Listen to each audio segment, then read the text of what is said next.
Pemirsa, publik kembali dihebohkan dengan kasus pembunuhan berantai yang terjadi di Bekasi, Cianjur hingga Garut. Yang dimana pelakunya ini adalah kepala keluarga. Dan seluruh korban, hampir semuanya paling tidak sampai saat ini adalah anggota keluarganya sendiri.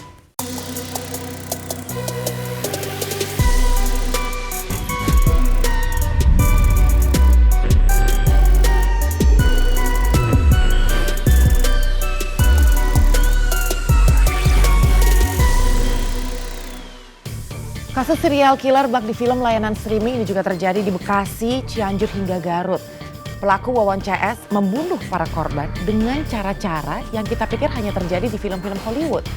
Dan setidaknya ada 9 nyawa yang harus melayang akibat perbuatannya.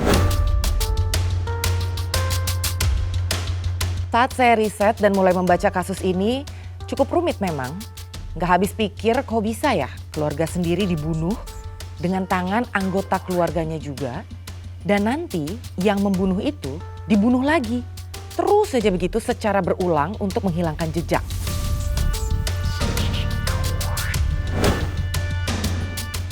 Mungkin Wawon lupa bahwa tidak ada kejahatan yang sempurna, pasti akan ketahuan juga. Saya pun mulai terus mencari siapa aja yang jadi 9 korban dan mulai membuat diagramnya satu persatu. Dan ini satu persatu foto para pelaku yang dikepalai oleh Wawon. Dan sejauh ini motif yang diketahui adalah guna kesempurnaan ilmu supranatural yang dimiliki Wawon. Ketiga pelaku pemirsa ada Wawon dan ada 2 orang kaki tangannya, Duloh dan Dede. Yang akhirnya menjadi partner in crime untuk Wawon untuk secara sadis menghabisi nyawa-nyawa orang terdekatnya.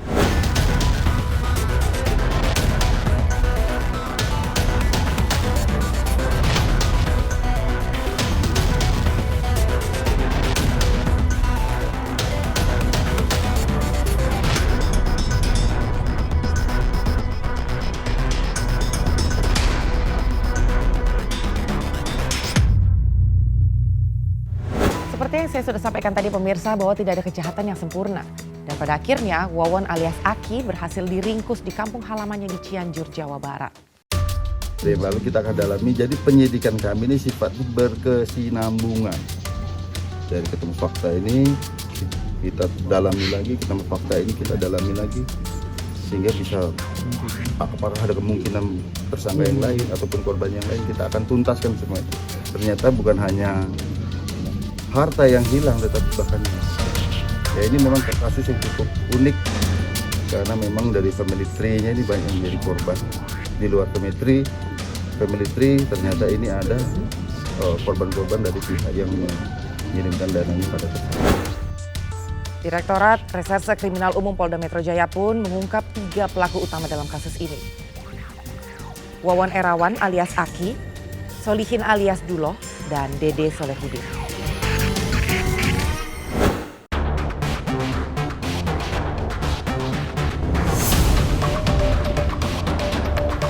Bersama tim Inside Story, saya pun mendatangi TKP di Bekasi, salah satu lokasi tewasnya istri ke-6 Wawon, Ai Maimunah. Menelusuri jalan bersama tim liputan mencari rumah kontrakan di Kecamatan Bandar Gebang, Bekasi, tempat di mana Ai Maimunah dieksekusi oleh Dede kaki tangan Wawon. Dan semuanya tewas karena diracun.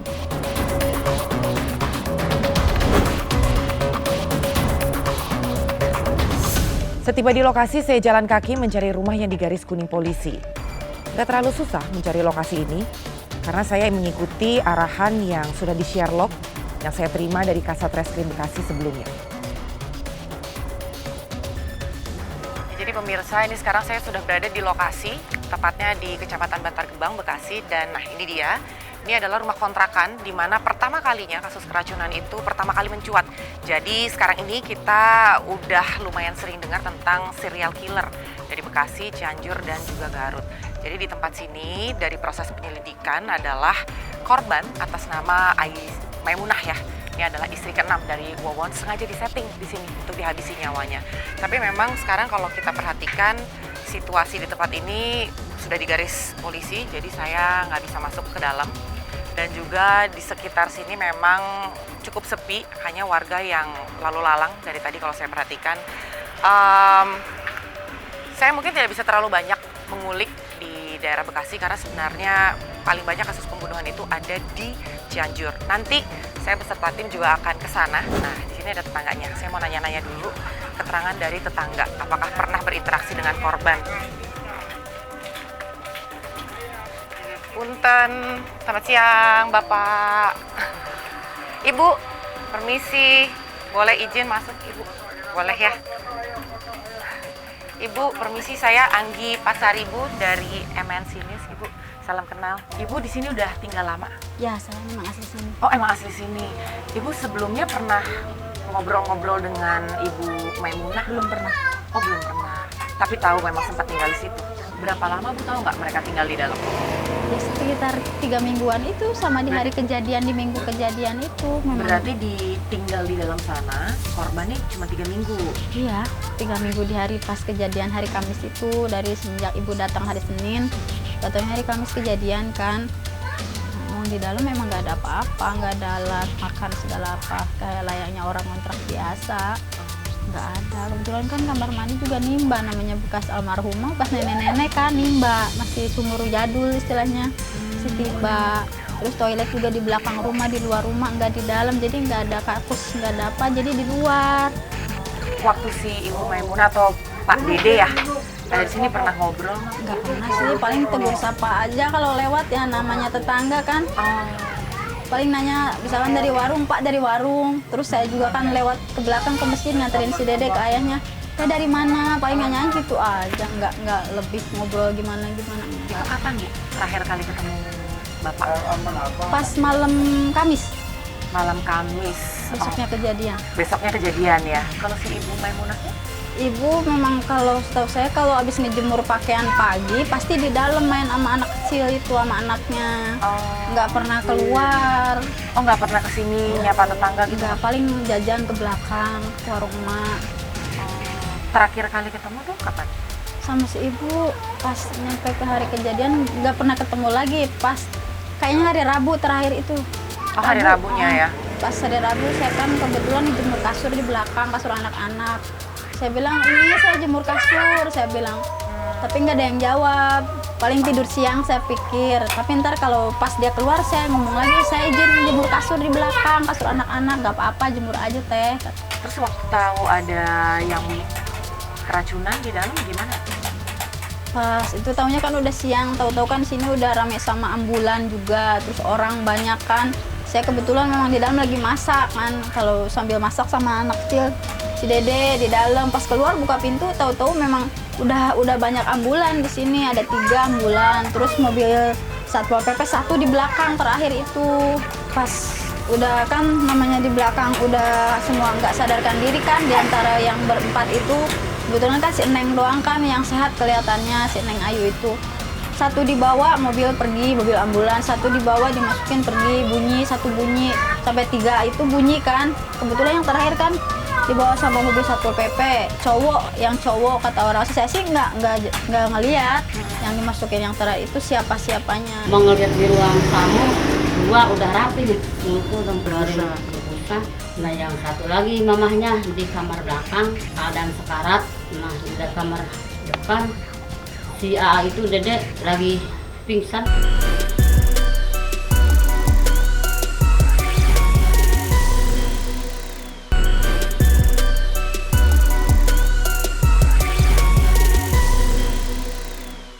Ya saya pas ngelihat di grup warga tahunnya Kenapa? ngelihat di grup warga fotonya yang saya kenal itu, kok bapak yang di belakang rumah, saya pikir gitu pelakunya kan.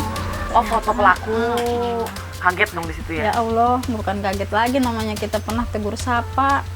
Seenggaknya lah namanya tetangga, tegur sapa mah namanya biarpun berkenal nggak apa-apa lah, namanya negur doang, saya pikir. Ya Allah, kata saya kan nggak nyangka lah. Baru taunya di situ tuh pas grup keluarga ngelihat loh foto pelakunya salah satunya ini.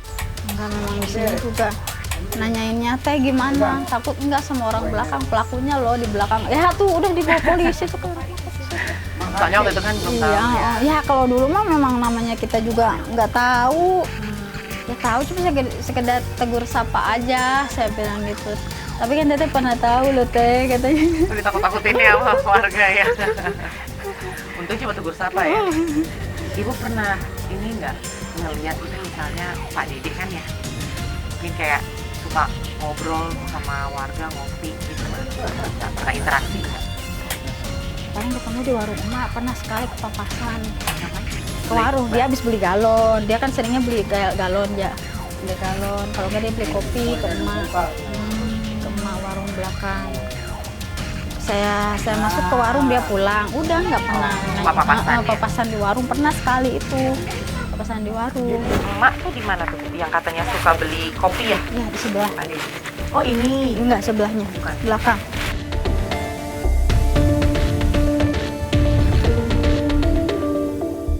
Mak, tahu nggak waktu itu di kompleks sini ada yang keracunan, kontrakan.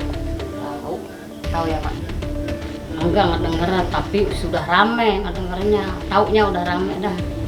Kan di sini jauh posisi rumahnya. Katanya Pak Dede suka beli Nah, kopi di sini dia semuanya. Dia beli kopi kapal api. Yang terakhir malam Kamis kapal api 5 set, galon 1. Habis sholat maghrib belinya tuh ya. Terus gelas kopinya 5. Udah gitu. Udah ke kontrakan. Nah, si Dede nyampe ke kontrakan, si Teteh itu datang ke sini lihat sinetron. 6:30 dia pulang. Katanya mah di sini udah 5 hari nggak pernah lihat TV, kata si Teteh yang meninggal ya, racunnya. Kata emak sini aja teh mau lihat apa sinetronnya di sini sama emak ya. Datang dia 6:30 sholat isya dan dia pulang ke kontrakan anak kecil. Nah 7:30 si Lutik tuh kecil datang ke sini, mak ada bereksin, nggak ada bereksin. Buat siapa? Kata mak, buat si Neng kecil, katanya sakit, mak palanya lagi pusing, kata si Johnson, buat adiknya yang kecil, nggak ada. Ya iya tuh mak, namanya hutang 1.000, cek si itu, kata si itu, kata mak jangan dibayar lah, bang 1.000 ngejarin, mak ikhlas kok ngasih buat aja. Oh ya udah makasih tuh mak, mungkin dia pergi dari sini nyari bereksin. Jadi emak tuh terakhir kali ketemu sama Teteh sama Pak Dede tuh hari itu, Hari Rabu. hari Rabu itu. Iya pada nonton bola di sini, lihat bola. 4:30 buat selesai bola dia tuh pamit sama emak. Mak, Teteh pamit mau pulang ke Cianjur. Semalam mau dijemput sama bapaknya. Mau dijemput bapaknya berarti suaminya si Teteh, berarti si Aki itu bapaknya teh. Malam Kamis tuh mau dijemput. Nah malam Kamis mau dijemput, ya kata mama udah nyampe ke Cianjur, bang. Hari Kamis pagi dong duduk di sini. Kamis pagi Kamis pagi. si Teteh nih. Oh emak, oke, emak Kamis pagi di sini. Tahu-tahu ada tetangga lewat, mak apa roh? Mbak nggak ngelihat orang keracunan, katanya 4 orang mulutnya pada berbusa, katanya 4 orang pada meninggal. Nah, bawa si Teteh ya, malah lari ke sana ke depan. Tahu-tahu iya bener si Teteh. Barang kan pintu udah ngablak, udah terbuka, warga udah banyak di situ. Nggak ada yang mau berani masuk, mak aja masuk. Kata si Neng kecil, mak ada cak Neng kan eta Neng cenah kotor Neng seksi. Kata anaknya tuh yang kecil. Artinya apa tuh mak? Api jangan medak kotoran lah depan Oh dia tuh yang kecil ya. Kecil umur 5 tahun. Nah dan gitu mau ngeliat di ruang tamu 2 udah rapi, mulutku udah berbusa, yang 1 udah pada kayak meninggal masih di sini, ada nanti di sini sedikit. Nah yang 1 lagi mamahnya di kamar belakang keadaan sekarat. Nah di kamar depan si A itu Dede lagi pingsan, dia juga lagi megang perut. Emang kenapa A ini sampai begini? Orang mah kalau sakit mah bilang sama tetangga minta tolong, bangunin emak kek, bilangin ke tetangga minta tolong, kenapa ini sampai begini? Kata dia bilang sakit perut dari semalam, mak muntaber, berak, apa tuh muntah, kata si A tuh masih orang minum batunya A, kata dia iya, mak nyari air hangat, dikasih minum dia, minum leguk, keluar lagi muntah, keluar nggak bisa masuk mak, nggak bisa masuk itunya tuh airnya keluar lagi, nggak lama kemudian itu udah kumpul orang bel ada ambulan, pegawai puskesmas, semua warga banyak di situ kumpul. Ditaikin ke ambulan 3 orang. Kata emak ada 1 lagi no di depan. Kata orang-orang 3, ada lagi 1 orang. Ambulan nggak kebagian, yang 1 kebagian mobil Satpol PP. Dibawa ke rumah sakit. Itu siapa Mak yang di mobil Satpol PP ini? Anaknya si Teteh itu, Teteh Ai Maimunah, anak itu. Terus Emak sempat lihat nggak pas ada polisi olah TKP gitu apa yang ditemuin di dalam? Mungkin sempat ditemuin racun ya katanya, atau sempat apa? Emak pernah dengar atau lihat nggak? Emak nggak ngeliat, penting mah nolong itu yang 1 yang bisa komunikasi, ditanya bisa nggak jawab, pasti bingung. Gua rapi-rapi naik ke ambulan, mau pulang ke sini nggak ada ngajak, orang jemblong, orang sok juga. Ya itu bagian yang belakang lah, kepolisian, orang berpakaian tentang keluarga dia. Iya.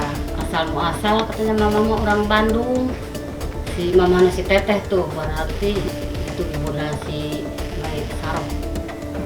Orang Bandung cerai mama terus meninggal mak usia 52, kata si Teteh bilang sama emak, emang kenapa gitu teh meninggal? Sakit, katanya sakit kayaknya ada orang yang guna-guna, kata si Teteh. Terus perutnya gendut, katanya gendut pada ada bolanya, kata si Teteh dari sama emak. Kan mama enggak nanya, dia yang cerita sendirian, ngobrol sama emak. Sakit. Itu kan si Teteh Ai teh, Kiwon teh, 2 istri teh, anak emak itu anak tiri dinikahin sama tuh. Nah suami saya mama katanya orang Bima, kata si Teteh Ai, orang Bima kerjana bagian kantoran. Wih kata emak, alhamdulillah tuh bagian kantoran gajinya gede menteh. Kata dia iya mah lumayan, kata dia kerja kantoran. Terus ini si kecil katanya yang usia 5 tahun punya adik mah usia 3 tahun cowok, dibawa ku mertua ke NTB, dikasih mertua, kok bisa punya anak di Jautun yang mamahna, biarin mas, saya udah percaya mertuanya baik. Tiap bulan suka ngasih duit 15 juta, kok kaya dong mertuanya, kata emak gitu ya heboh. Dia kan punya kebun kopi, kebun karet, kata si Teteh. Udah gitu udah. Saya emak pernah ke Arab 3 kali, kata si Teteh. Majikan baik bang. Kenapa nggak berangkat lagi sekarang teh? Sekarang udah capek, nggak boleh sama suami, kata si Teteh. Terus udah gitu aja sih. Cerita nggak suaminya ada di mana? Mau datang jemput? Suami kan Cianjur, orang Cianjur katanya. Dia nggak cerita. Nanti mau datang nih ke sini. Malam Kamis mau ngejemput, makanya dia hari Rabu mak pamit. Mau pulang ke Cianjur. Ntar malam Kamis mau datang suami ngejemput. Datang kata si yang kecil kayak ini yang semalam abah datang ngopi, kata anak yang kecil.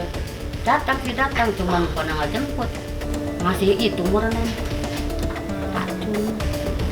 Kalau sama Pak Dedi nggak pernah ngobrol banyak Mak? Enggak, dan cuman kerja apa di sini, kerja bangunan lagi sepi, di sini lagi nyari kata si Dede. Coba mak pengen lihat ke dalam ada apa sih kontrakan siang malam terus pintunya boleh mak, takut serem. Jumlah korban pembunuhan berantai sementara di Bekasi 3 orang meninggal dunia, 1 orang selamat. Walaupun 1 orang selamat ini patut diduga juga terlibat dalam tindak pidana penipuan.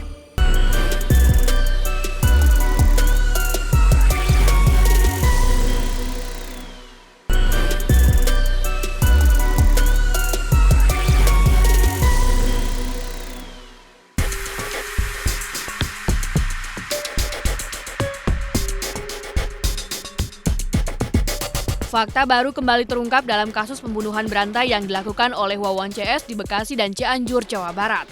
Polisi menemukan ada korban ke-10 yang berusaha dibunuh oleh para tersangka, yakni Wawan alias Aki, Solihin alias Dulo, dan Dede Solihudin. Korban tersebut bernama Ujang Zainal yang merupakan tetangga dari Solihin alias Dulo. Menurut polisi, pengungkapan fakta itu ditemukan dari keterangan para tersangka. Percobaan pembunuhan itu dilakukan dengan memasukkan racun ke dalam kopi saset yang diletakkan di depan rumah korban. Hal ini membuat korban harus menjalani perawatan di rumah sakit. Meski demikian, ia selamat dari upaya pembunuhan.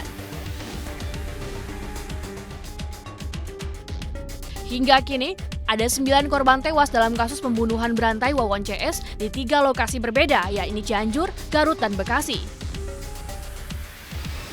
Korban di Cianjur berjumlah 5 orang, yakni Noneng, Wiwin, Bayu, Farida, dan Halimah.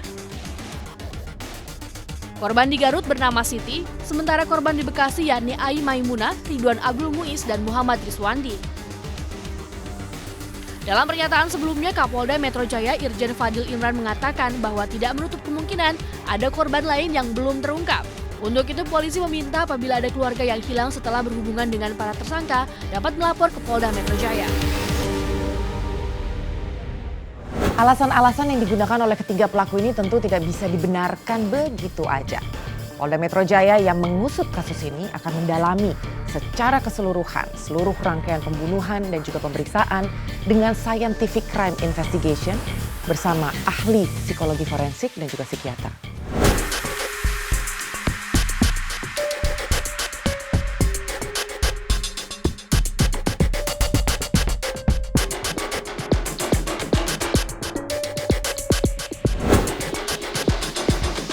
Jumlah korban pembunuhan berantai sementara di Bekasi, 3 orang meninggal dunia, 1 orang selamat.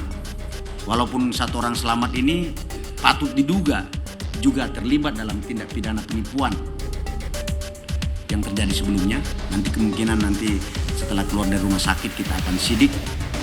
Kalau buktinya cukup kita jadikan tersangka. Di TKP Cianjur ada 4 kerangka, kemudian ada pengakuan dari tersangka, ada 1 kerangka lain dalam pencarian, belum ditemukan. Para korban ada TKW, ada mertua, para istri dan bahkan anak-anaknya yang tewas karena dicekik, diracun dan bahkan ada yang didorong ke laut.